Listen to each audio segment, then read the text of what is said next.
नमस्कार।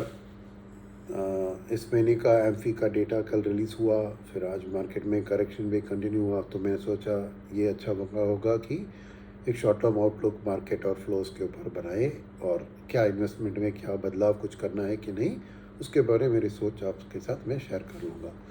तो पहली चीज़ है कि एक दिन ट्रंप का ट्रेड था, जब इलेक्शन का रिजल्ट आया तो मार्केट बहुत दौड़ी थी, बट उसके अलावा सितंबर महीने के बाद अक्टूबर और अब नवंबर तक एफआईएस कंटिन्यूसली बेच रहे हैं स्टॉक्स इंडियन मार्केट में।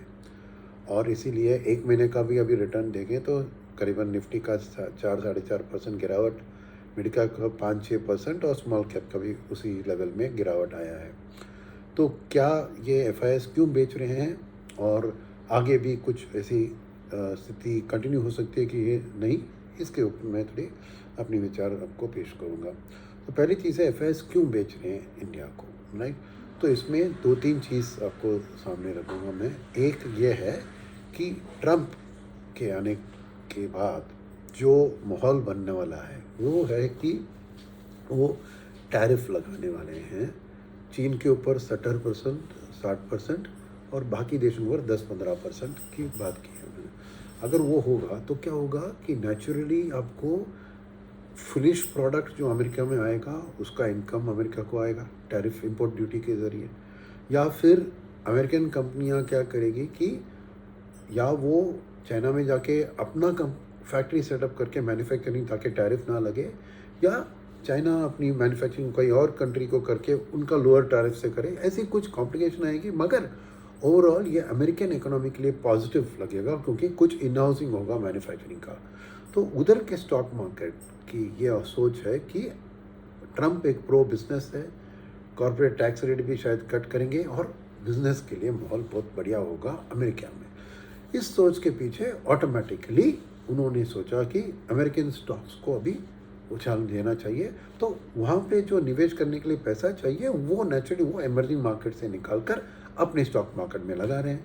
उसके अलावा ये चीज़ के कारण अगर उन्होंने टैरिफ लगाया तो थोड़े बहुत दिन के लिए उधर की प्राइसेस बढ़ेगी ना, बिकॉज वो चीप परचेजेस फ्रॉम चाइना तो गिरेगी, तो नेचुरली थोड़ा इन्फ्लेशन बढ़ेगा, तो शायद फेड का भी रेट कट उतना होना चाहिए, नहीं होगा तो इन्फ्लेशन बढ़ेगी तो इंटरेस्ट रेट्स बढ़ेंगे, तो नेचुरली उनके लिए long and interest rate already 4 से ऊपर पार कर दिया है, तो डेट मार्केट में निवेश करना भी बहुत उनको फ़ायदेमंद है, रिस्क फ्री है। तो नेचुरली पैसा वापस अमेरिका जा रहा है और ये आपको अमेरिकन करेंसी की स्ट्रेंथनिंग में दिख रहा है, जैसे इंडियन रुपये की वीकनिंग और सभी इमर्जिंग मार्केट करेंसी की भी वीकनिंग। तो वापसी पैसा अमेरिकन मार्केट में जाने के कारण उसका इम्पैक्ट भारतीय स्टॉक मार्केट में आ रहा है, नंबर 1 ट्रंप के कारण। सेकेंड चीज़ ये है कि इस साल की जो इस क्वार्टर में अर्निंग्स आई वो बहुत डिसअपॉइंटिंग रही है। पहले की उम्मीदें भी कम रखी थी उन्होंने, फिर भी उसके भी नीचे आ गई है क्योंकि अर्बन डिमांड उतना बढ़ा नहीं जितना सोचे थे। सेकंड, गवर्नमेंट ने भी कुछ खर्चा नहीं किया, तो उसके कारण जो स्पिन ऑफ इफेक्ट होता है वो भी नहीं हुआ। तो इसके कारण अर्निंग्स का रिवीजन हो गया था इस साल का और अगले साल का। तो ऑलरेडी सितंबर एंड में हमारी वैल्यूएशन बहुत महंगी दिख रही थी, इसलिए उन्होंने थोड़ा पैसा चाइना को भी शिफ्ट किया था। अब उसके बाद अभी फॉरवर्ड गाइडेंस को भी कम करा दिया, तो नेचुरली वैल्यूएशन के बारे में एक कंसर्न था इंडिया के बारे में, तो इसीलिए उन्होंने थोड़ा पैसा इंडिया से निकलना शुरू किया। वो सेकंड थी लोकल की अर्निंग्स गाइडेंस वीक होने के कारण। तीसरी बात यह है कि ये जो ईयर एंड का समय आ रहा है तो उनको हेज फंड मैनेजर को बोनस देना है, तो प्रॉफिट जहाँ पे बना है उसको प्रॉफिट को कैश में कन्वर्ट करना है। तो एक साल का रिटर्न निफ्टी का 20% प्लस है, तो नेचुरली प्रॉफिट वाले मार्केट में ही प्रॉफिट बुक हो सकता है, तो हमारे मार्केट से वो प्रॉफिट भी बुक कर रहे हैं। तो ये है माहौल जिसमें इसने पिछले महीने 1 लाख करोड़ का बिक्री किया था और इस महीने भी वो कंटिन्यू हो रहा है। अब इसके बावजूद हमारी मार्केट में उतनी गिरावट नहीं आई है, ये याद रखिए, क्योंकि बाकी के मार्केट में बहुत गिरावट आई। क्यों? हमारी डोमेस्टिक फ्लोस इतनी स्ट्रांग रही है।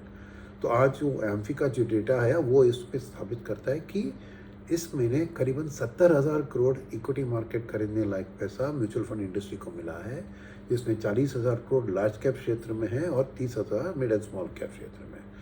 तो जो एफआईएस 1 लाख करोड़ बेच रहे थे उसमें इनके पास पैसा बहुत था, मगर क्या है इसमें 2-3 चीज़। एक, फंड मैनेजर्स तुरंत जब एफआईआई कोई स्टॉक को बेच रहा है तो जाके खरीदते नहीं है। क्यों?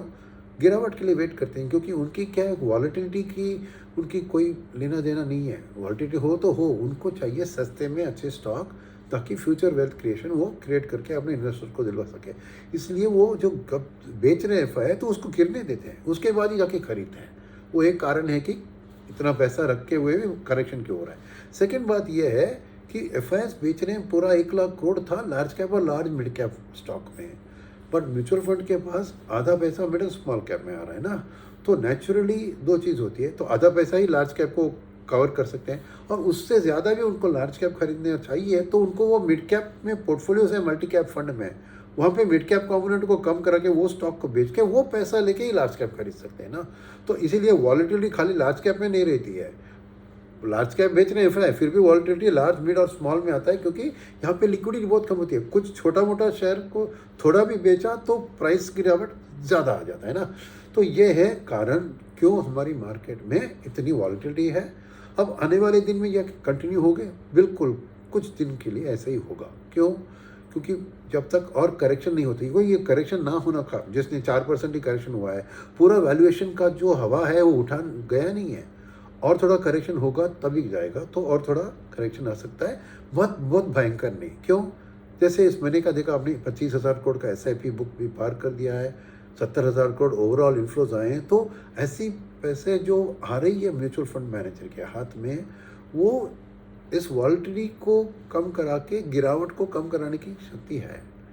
तो अगले 2 महीने तक, क्योंकि ये हेज फंड वाली प्रॉफिट बुकिंग भी दिसंबर एंड तक चलेगी, माहौल ऐसा ही रहेगा कि एफ की बिक्री चलेगी और वॉलेटिलिटी होगी, हाइटेंड होगी, मगर गिरावट बहुत ज़्यादा होने से मेरे ख्याल में mutual fund manager buying support दे देंगे। तो इस 1.5 महीने के लिए आप एक हाइटेंड वॉलेटिलिटी को एक्सपेक्ट कीजिए। मतलब कुछ आपके कस्टमर के पोर्टफोलियो में कुछ करने की ज़रूरत नहीं है, क्योंकि ये एक टेम्पररी फेस है। ये चांस है फंड मैनेजर को भी अच्छे स्टॉक को थोड़े सस्ते में खरीदने का, तो पोर्टफोलियो का क्वालिटी भी इम्प्रूव होगा और अच्छे एवरेजिंग उनको भी हो जाएगा। तो आपको कुछ नहीं करने का है, जस्ट वेट कीजिए। जो आप इस महीने किया, यानी आपने थोड़ा multi cap large and mid cap में पैसा इंक्रीज़ किया, वो अच्छी बात है। तो जितना आप थोड़ा ज़्यादा लार्ज कैप ओरिएंटेड पैसा देंगे फंड मैनेजर को, वो काम आएगा उनको अच्छी स्टॉक को खरीदने में, क्योंकि मिड एंड स्मॉल कैप में आपको पता है कि वैल्यूएशंस बहुत हो गई है कुछ सेक्टर्स में। नेचुरली उधर प्रॉफिट बुकिंग करेंगे तो वॉलेटिलिटी ज़्यादा रहेगी मिड एंड स्मॉल कैप में, पर डरने की कोई बात नहीं है। आप अपनी जो भी आप SIP का या जो भी स्ट्रैटेजी एक एसेट अलॉकेशन कर रहे हैं उसी के ऊपर जारी रहिए, कुछ करने की ज़रूरत नहीं है। और जनवरी आते ही मेरे ख्याल में अच्छे दिन वापस आएंगे। क्यों? क्योंकि एक ये जो वॉलेटिलिटी है, थोड़ी गिरावट है, तो मार्केट की वैल्यूएशन थोड़ी इम्प्रूव हो जाएगी। मगर जनवरी में मैं एक्सपेक्ट कर रहा हूँ कि ये सितंबर एंड वाली डेटा में ये दिवाली का सेल ये सब फुली फैक्टर नहीं होता, इसलिए कंजम्पशन में बहुत नाराज़गी थी। मगर अक्टूबर में दिवाली में थोड़ी अच्छी सेल्स हुई कुछ सेक्टर्स में। तो मेरे ख्याल में इस अक्टूबर नवंबर दिसंबर क्वार्टर का जो अर्निंग जनवरी में आएंगे वो थोड़ी बेहतर स्थिति को दिखाएंगे, क्योंकि मार्केट ने भी अपना एक्सपेक्टेशन को बहुत डाउन कर दिया। उस हिसाब से कंपेयर करेंगे थोड़ी बेहतर दिखेगी अर्निंग्स, तो फ्यूचर का थोड़ा गाइडेंस इंप्रूव हो सकता है, नंबर 1। नंबर 2, ये फंड मैनेजर जो भी प्रॉफिट बुक किया है जनवरी में, वापस उनको एक ग्रोथ मार्केट में डिप्लॉय करना है, तो नेचुरली इंडिया का नाम वापस उस फ्रेम में आएगा। तो वो भी वापस जनवरी इफेक्ट इसको कहते हैं, हर साल होता है ऐसे। तो थोड़ा बहुत पैसा आ सकता है वापस FIS का। तीसरा, बजट का माहौल बनेगा, क्योंकि नए साल की जो प्लानिंग है उसमें गवर्नमेंट भी इंफ्रा फोकस देगा, तो वो एक अच्छी स्थिति। और कोई फिजिकल डिफिसिट के माने कोई प्रॉब्लम नहीं है, क्योंकि GST कलेक्शन स्ट्रांग है, पर्सनल इनकम टैक्स भी स्ट्रांग है, कॉर्पोरेट इनकम सही है। तो ओवरऑल फिजिकल सिचुएशन अच्छी होने के कारण बजट के माहौल में भी थोड़ा एक दिलचस्पी FIS में अंदर आ सकती है। और फिर और एक बात यह है कि गवर्नमेंट ने पहले हाफ में कैपेक्स या कंजम्पशन में खर्चा ज़्यादा नहीं किया है, इसके कारण आपको अर्निंग सीजन का भी इम्पैक्ट उसके कारण था। अब बजट के अंदर, ईयर एंड के अंदर गवर्नमेंट को पैसा खर्चा करना है, तो कैपेक्स को भी अभी स्टेप अप करेंगे, तो वो सब चीज़ आएंगे, तो ऑर्डर बुक्स बढ़ेगी, तो वो भी एक माहौल। तो मेरे ख्याल में जनवरी फरवरी में ये माहौल ज़रूर बदलेगा बेटर के लिए। इसलिए आप अभी जस्ट अपनी इन्वेस्टमेंट को जारी रखेंगे तो कोई प्रॉब्लम नहीं होगी। वेट कीजिए, और जो भी गिरावट मार्केट में आता है आप SIP का सम थोड़ा बहुत बढ़ा सकते हैं ये 2-3 महीने के लिए, तो अच्छी बात होगी। नहीं हुआ तो भी ठीक है, और उसके बाद जनवरी से मैं थोड़े अच्छे दिन वापस आने की उम्मीद कर रहा हूँ। तो वही है मेरी सलाह। और इसमें इस चीज़ में जो मीडियम टर्म ट्रम्प का जो इम्पैक्ट होगा, अब जनवरी के अंदर जनवरी 20 को ही वो प्रेसिडेंट बनेंगे, मगर उसके पहले ही जो उनका अनाउंसमेंट ये सब तो ट्विटर के ज़रिए तो सब बाहर चले, तो एक क्लैरिटी आ रही है। मगर मेरा भी कुछ सोच है कि अगले 2-3 साल इस ट्रम्प के, जो मैं कहूँगा कि ट्रम्पोनॉमिक्स कैसा होगा माहौल US के लिए, वर्ल्ड के लिए, ये सब मेरी कुछ सोच है। मैं अपने अगले वीडियो 1-2 दिन में डालूँगा, जहाँ पे एक मीडियम टर्म आउटलुक ट्रम्प के पावर में आने के बाद की क्या आउटलुक है, इसके बारे में मेरी कुछ सोच है, मैं आपको शेयर करूँगा। ओके, तो अब तक के लिए विदा लेता हूँ मैं, और अगले वीडियो में मिलते हैं।